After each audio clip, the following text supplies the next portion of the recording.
రాజుల రెండవ గ్రంథము అధ్యాయము 24 పరిశుద్ధ వచనములు 8 నుండి 17 వరకు.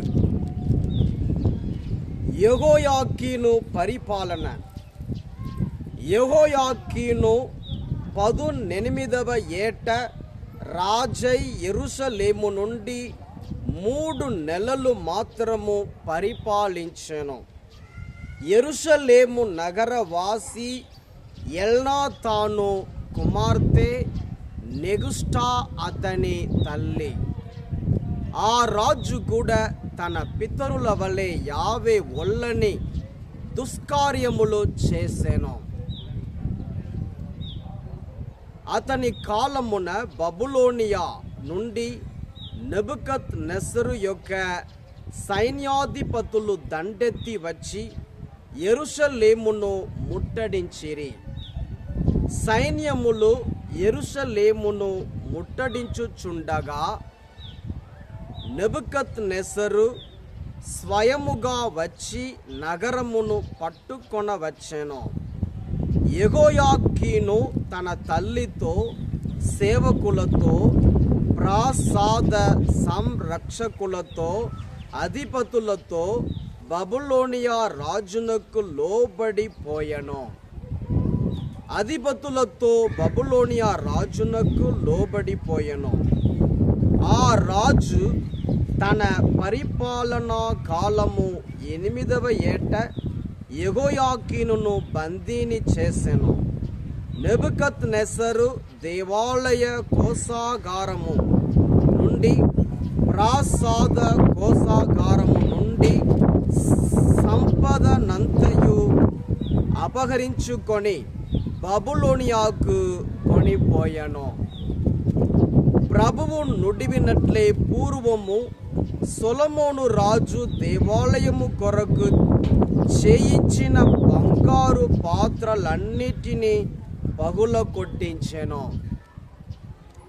నెబుకద్నెజరు యెరూషలేము నగర వాసులను, రాజవంశీయులను, యుద్ధ వీరులను మొత్తము 10,000 మందిని చెరగొని బబులోనియాకు కొనిపోయెను. ఇనుప పనిముట్లు తయారు చేయువారు మొదలైన చేతి పని వారినందరినీ కూడా బందీలనుగా కొనిపోయెను. పేద సాదలను మాత్రమే యూదాలో ఉండనిచ్చెను. యెహోయాకీనును రాజు తల్లిని, రాజు భార్యలను, అతని సేవకులను, ప్రముఖులైన పౌరులను చెరగొని తీసుకొని పోయెను. ఆ రాజు యూదా నుండి పరాక్రమవంతులను 7,000 మందిని, ఇనుప పనిముట్లు చేయు చేతి పని వారిలో 1,000 మందిని బందీలుగా కొనిపోయెను. ఆ బందీలందరూ కొండ బలము కలవారు, యుద్ధము చేయ సమర్థులు. నెబుకద్నెజరు యెహోయాకీను పిన తండ్రి అయిన మత్తాన్యాను యూదాకు రాజును చేసి అతనికి సిద్కియా అని క్రొత్త పేరు పెట్టెను.